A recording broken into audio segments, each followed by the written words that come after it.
It has been a rough week for the housing sector as recent data shows weak builder confidence and slowing activity. And joining me now in an exclusive interview is Taylor Morrison CEO Palmer. Cheryl, is there a silver lining out there for the home builders? Hi, John. It's really a pleasure to see you. It's such a good question. You know, we just reported about 10 days ago, and we wrapped up the year really quite nicely, above all of our expectations and the streets. And we talked a little bit about what we've seen so far this spring selling season. And, you know, certainly the beginning of the year, John, the first couple weeks of January, there was a lot of trepidation in the consumer. As we've reached about the 15th of January, we've actually seen quite a nice pickup in sales. We've seen it mostly across all our geographies and most consumer groups. The first-time buyer is still stretched. I mean, there's just no denying that. But yes, I actually do believe we've seen rates come back just a little bit I think this is the 5th week in a row we've seen rates drop a tad. All those things will continue to help us.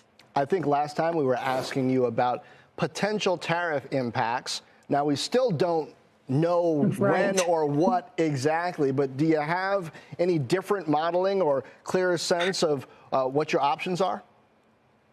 You know, very similar to what we talked about last time, John. I mean, we just don't know yet.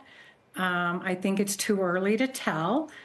We've seen a lot of movement from the day they got announced to the day they got pulled, obviously over the next couple weeks.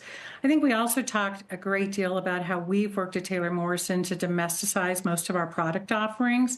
Having said that, it will have an impact. And it would be unfortunate because as we sit here today, affordability is stretched, and this certainly won't help.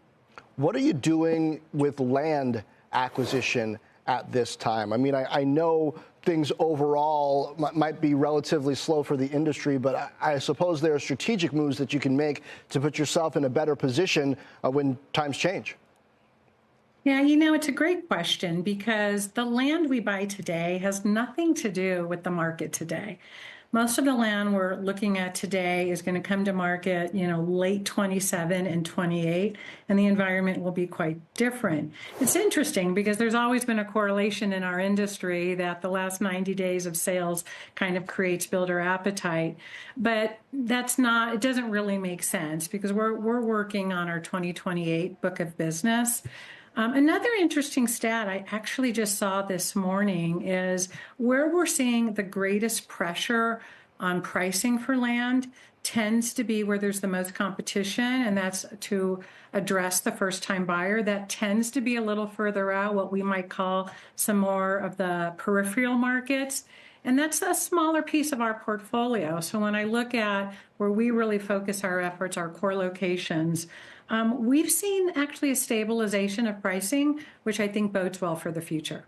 Now, you are on CNBC's Changemaker list, and I want to ask a question related to that because, as some might imagine, women in power in the home building industry isn't exactly common. Lately, there are renewed questions about why a diverse workforce matters. Home building strikes me as an interesting case because shelter is universally important, but what advantages do you get? What pitfalls do you avoid by having more women in decision-making roles at Taylor Morrison? Well, you nailed it, John. When I look at our consumer, it's a very diverse consumer. And actually, if I think about primary buyers today and the movement we've seen in women decision makers, if I look at just the overall buyer portfolio and the difference we've seen in just the ethnicity of our buyers, if our workforce doesn't mirror or come close to mirroring, how do we begin to understand what our consumers need? The whole concept of, build it and they will come, I don't really subscribe to that. So we spend a lot of time understanding our customers, and it starts with our workforce. So thank you for the honor. I feel unbelievably blessed that I have a team of people that appreciate the need to understand the consumer and to serve the consumer experience. And it takes a village to do that.